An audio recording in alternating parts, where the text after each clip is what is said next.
ChatGPT said, you ever sit down for a steak, thinking it's just another Friday night, and then suddenly realize you're at the center of something way bigger than dinner? That was me, Clarence Darnell, every Friday at Gene's Roadhouse Grill in Savannah. Same spot, same order, medium rare ribeye, house fries, collard greens, and a tall glass of sweet tea, no lemon. I'm a man of routine, you know? In a place like this, routine means something. That night, though, my routine nearly got flipped on its head, and all because a new waitress leaned in and whispered words I can't forget. They don't want you here tonight. Just like that, my quiet evening became a test of everything I believed about standing my ground. Now, I'd seen enough to know when something's off, old habits from a life spent looking over my shoulder. I chose the booth by the window, not for the view, but because I like seeing who comes and goes. Locals know me. They give me space, the way you do with someone who's been through things he doesn't talk about. Normally, Bernice would wait on me, loud jewelry, louder laugh. But tonight it was someone new. Emily Carver, pale as a sheet, hair pulled tight, nerves even tighter. She barely looked old enough to pour a drink, let alone deliver a warning. She took my order, hands trembling just a bit, then circled back with nothing in her hands. No tea, no food, just that anxious look. Clarence, can I ask how long you plan on staying tonight? I told her, long enough to finish my meal. She leaned in, whispered, they don't want you here tonight. The whole place kept buzzing, forks clinking, country rock playing low, people laughing in the back. But right then, my world went still. I pressed her. Who's they? She nodded toward a shadowed booth in the corner. For men, the kind you notice in hunting ads and mugshots. One bald, arms covered in tattoos. One with a goatee and a grin you don't trust. The others, rough cut, already watching me. I asked Emily, you sure that message was for me? She nodded, not blinking. Last week they left a note. Said certain customers make this place tense. And they described you, right down to the cap and flannel. Her eyes told me this wasn't just gossip, this was personal. She sat with me a moment, told me about Logan Mercer, the ringleader in the booth.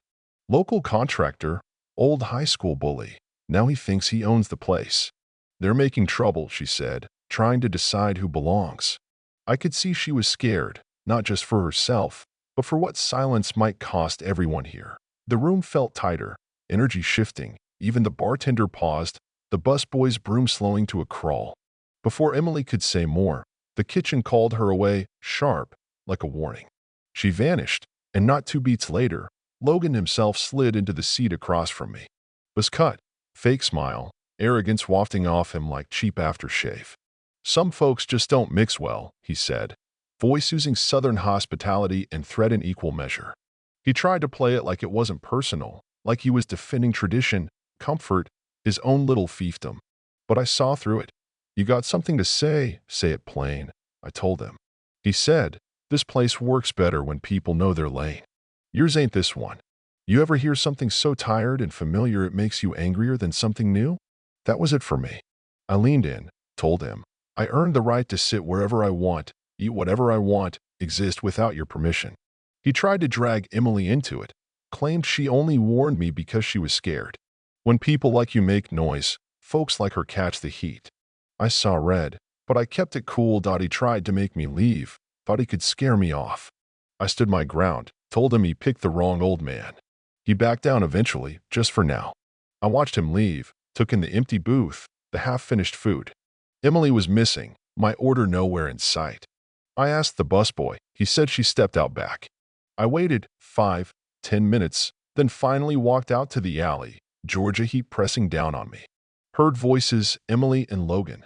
She was calling him out, telling him she was done with his games. He threatened her job, said he could make her life hell. She stood her ground, and that's when I stepped in, said, she won't be losing her job tonight, not if I have anything to say about it. Logan turned, blustered, but I didn't move. I'd seen too many men like him, brave when they think no one's watching, cowards when the lights come on. He backed off, muttered a threat, left with his boys in tow. Emily thanked me, voice shaking. You didn't have to do that, she said.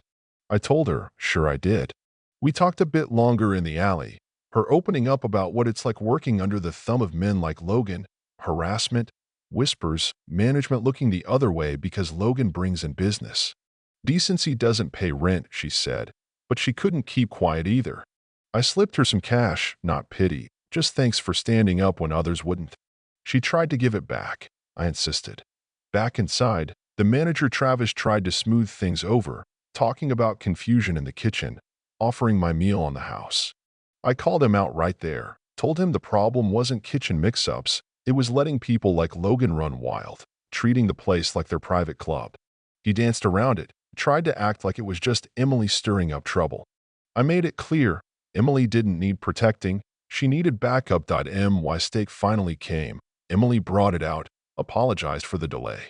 I asked if she was all right. She lied, said she was fine, but I knew better. She told me more about Logan, how he targets people who don't fit his mold, how the staff keeps their heads down to keep their jobs. I told her naming it, calling it out, broke the cycle. After I finished my meal, I made my way to the front counter and told Travis, in front of the whole restaurant, what needed saying. I wasn't quiet about it. Sometimes you have to let the silence crack.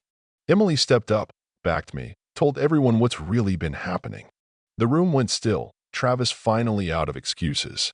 I told him, you're either part of the solution or just another man keeping quiet. I left it hanging, grabbed my cap, and walked out. Outside, I didn't drive off right away. I sat in my truck, watching the light spill from the windows, thinking about everything that went unsaid for too long in places like this. Then Logan and his crew pulled back up, ready for a showdown, but I met them head-on. You picked the wrong man, I told him. He tried to intimidate, but I wasn't backing down. Told him the game was up, that folks like him don't get the last word anymore. For the first time, I saw doubt in his eyes. He left, this time for good. Back inside, Emily was safe, Logan was gone, but I knew the fight wasn't finished. Travis finally came clean, said he didn't know what to do, was worried about business, but I told him what you tolerate defines you. Your name's on the door now. That means something. Emily added, you don't have to fix everything tonight, but you do have to start. Travis promised to handle it. I told him, we'll see. A couple nights later, Emily called. Logan's crew didn't come back. Travis posted a sign, this place serves everyone. Don't like it? Eat somewhere else. I smiled, told her, that's a start. That Friday, I went back. My spot was waiting, and for the first time, the food tasted as good as it should. Across the room, Travis watched, something new in his eyes. Emily served my table with a real smile, not fear. I left her a 50, told her, don't let them teach you to stay quiet just to stay safe.